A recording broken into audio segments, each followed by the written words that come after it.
I have lots of interests. I'm illustrator. As a professional illustrator, I do books about. I illustrate books about practical things. Books, like, you see, it's how to build some material things, and there are some illustrations I do. Wow. That's my main job. And aside of this, I write books about comics, and I do my own comics. I draw. I do. I have a project about scan art also. The other side where I present everything I do is under my name. In fact,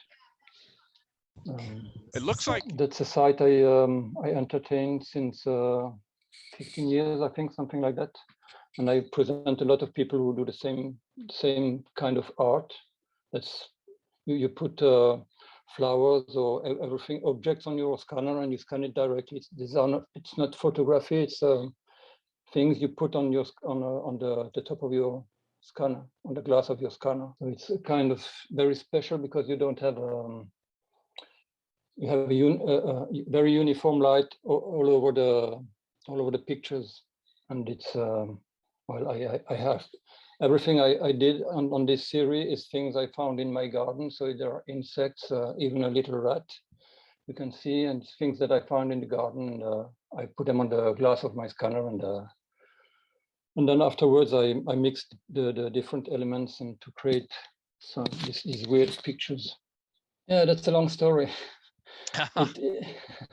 It goes back to the time where I was in art school. In fact, I had a professor in art school who one day asked us to draw an instrument of music. I drew a bass guitar because I had one, and I was playing bass at the time, starting playing bass. And the other day, next time we had a course with him, he came with the first LP of Redbone. And he told me, if you like bass, you have to listen to that. Oh, wow. And I thought, oh, and I fell in love with that album and with the band at that time. Yeah, that's a long time ago. That's I think it must be 1978, something like that.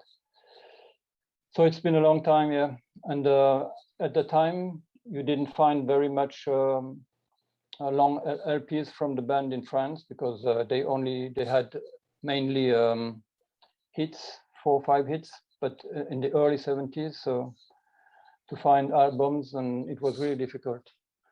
So when with the start of internet, I thought I could more easily find information about the band, but I didn't find very much information, in fact. So I thought, okay, I do it myself. I do a website for them. And that's how it started. I did the Redbone website, and I was contacted very early by Holland Pants from Holland, and they also had a site, so we exchanged informations. And she was Sandra van der Meyden was in contact with Pat Vegas, the leader of the band, and she gave me the info, and that's how I started to interview them and deep more into their story. Yeah, that's because I learned illustration in my art school, and I wanted to learn illustration because I was already as a kid I was a fan of comics, and in French you say bande dessinée because it's not only about superheroes. It's lots of, you already had lots of diversity, and so that it was I was always interested in comics, and for me it was a natural thing to if I wanted to tell a story of any kind, it had to be in comic form, in graphic novel format. I met Pete DePoe, who is the drummer, he was living in Europe I think between 2006 and 2012, something like that. He lived 6 or 7 years in France, in Holland, which is not very far from where I live. And so I went to see him, and yeah, that's a picture I took from him. The third, not this one, the third one on the yeah, the this third one. one. Oh yes, right. Yeah. Okay. That was the day when I met him, and he told me, yeah, Redbone is really interesting. You should write a book about our story. It's really a nice story. And I thought, yeah, it's just one more rock band. Who is interested by a story of a rock band with scenes of when they come in a concert, people shouting, and I didn't find it that interesting to do a book about it. But he had a lot of very nice little anecdotes. Say anecdotes? Yes. Is that the right yes. word? Yes. Yeah. Little stories. Yeah. Little stories. Yeah. And I put them on the website. He's really funny. He is a great raconteur. Is that okay? Yeah. Word? Yes. Storyteller. Recounter. Yeah. He recounts the story. Yes. Yeah. He's really funny. And but for me, it was not enough to do a book about it.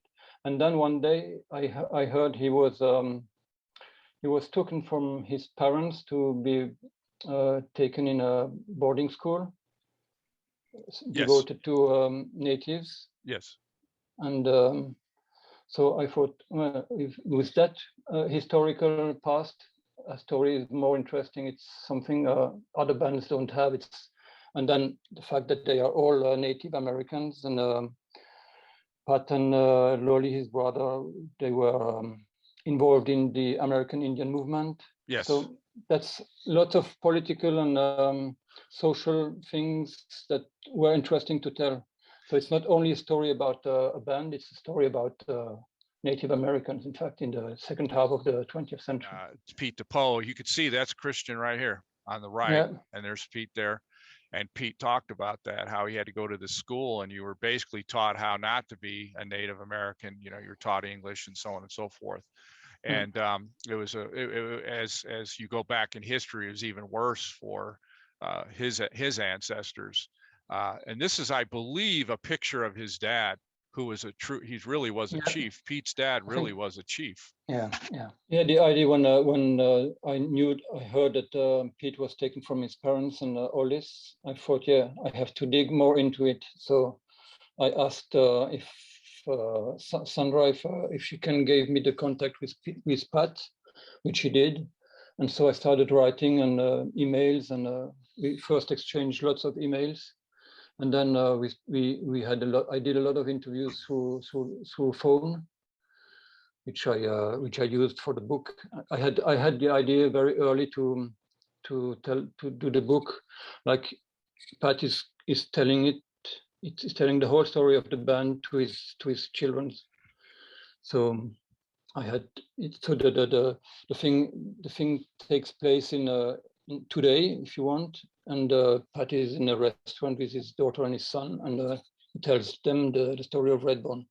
So it was easier for me to make Pat tell what he wanted to say, and so I constructed the whole story on this base. I'm very concerned with environment, political, and so I didn't just want to tell a simple story. I wanted to have something more deep into it, more profound, if you want, and that's why I wanted to do this, because it's more about the situation of the natives than just a rock band. Yes, that was really important to me. There are a few. I would say Jericho is one of my favorites, and Chan 13th. That I created. Yes. I think it's the Redbone book, in fact. I would say that, yeah. I just finished another series of books. I can show you one. It's reversed. I don't see it. Look, no, we can see it. La Grande Adventure. I'm not sure I'm pronouncing that right, yeah. But it's about it's 3 books about the history of comics. Oh wow! And, okay, I think I heard that. I heard about that. Okay. The mix between different continents, mangas, Japanese comics, American comics, European, and this is the third and last one. So I took a lot of time to write this. This is the second thing I think I'm proud of. Hi, Christian. It was wonderful listening to you and watching your art. And thank you for sharing that with our students.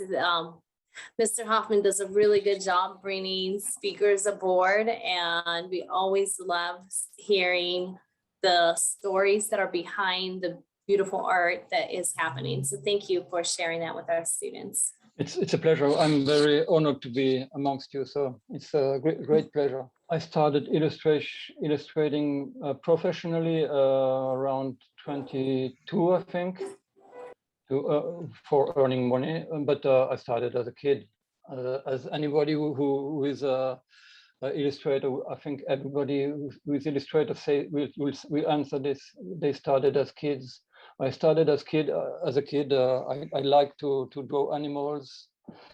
I never was very good at drawing human shapes and human characters. That's why I didn't want to do it. In fact, myself, you have to want to tell stories. If you like to tell stories to your friends and entertain friends with stories you create or you heard and you want to share, I think that's the main thing. You just have to want to tell stories to other people. Yeah, I would say somebody like let's say a painter like Mathieu. He did a painting in 1 minute, and it's a piece of art. Jackson Pollock, an American. I think he didn't take very much time to do his paintings. They were very big, but he just dropped paintings on his canvas, and it was very impressive.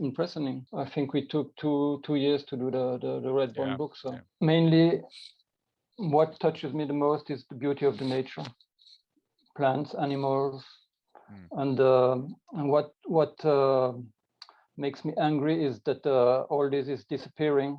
We don't take care of what's happening on this world. We destroy everything.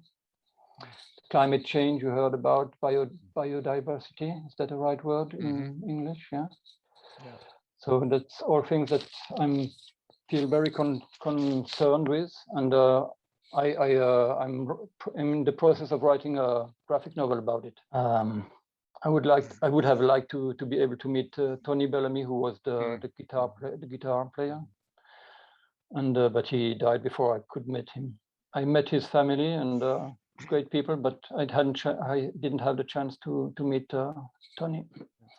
Yeah, it's two different things. I think on the Redbone site, I put all most of the interviews I did, or parts of them, I put them on the website. So if people are interested, they can read them. But to write a story, you touch different people. It's more easy to get into a graphic novel and a story than into an interview. If you're not too much interested into a subject, a graphic novel or a story is always better to get into it. Work, and do lots of. If you draw, do lots of drawing from nature. Go outside, take a sketchbook and draw what you see, and ask people if they want to pose for you. Yeah, my favorite animal is I don't know how you say this in American. It's a little deer you have in the woods in Europe. I don't know if you have them in America. I'm not sure. And the second one is the wolves. Believe in yourself, and if it doesn't work immediately, continue to show what you're doing, and one day you find somebody who is interested and who feels same thing that you, and you have to just continue and insist and never give up. Never give up. I just to put this in concrete, never give up. I did a lot of books for my living to earn money, but my personal books, I did them in the last 4 or 5 years, and I'm 64, so I started to do my own things very late, in fact. Mainly if I spend a lot of time drawing outside and doing sketches, because it allows me not to think about bad things and things that are wrong in the world, and it's just a thing to express myself and to feel good. That's mainly the main reason. And also, if I write stories, it's to share my opinions and my thoughts with others. I hope so. As I said, it took long to arrive, but finally, yeah. I wanted to do this since I was a kid. Comic books, I would advise to read Mouse. We talked about it before. It's one of the main graphic novels from the US. I think it's really important. Everybody should read it. And then there is an American artist who is called Chris Ware. I've heard. And he did lately, I think, Rusty Brown. It's a great book also. You have to read that too. There is a book who came out, I think, 2 years ago in the USA by Joe Sacco. And it's talking about natives in Canada. And it's really a great documentary. For those who like to read superheroes graphic comics, I advise Watchmen, the first one by Moore and Gibbons. So if there aren't any more questions, we have to let this man go to sleep. So I appreciate all your contribution, Mr. Staebler, man. It's been great. I hope you come back. Jim. I do think someday they're going to make a movie about your Redbone graphic novel. I would not be surprised. That would be cool. That would be cool, yeah. Yeah. So thank you very much, sir. I appreciate it. And, have a great night and stay safe, sir. Thank you. Thank you, everybody. Bye-bye. Have a nice day.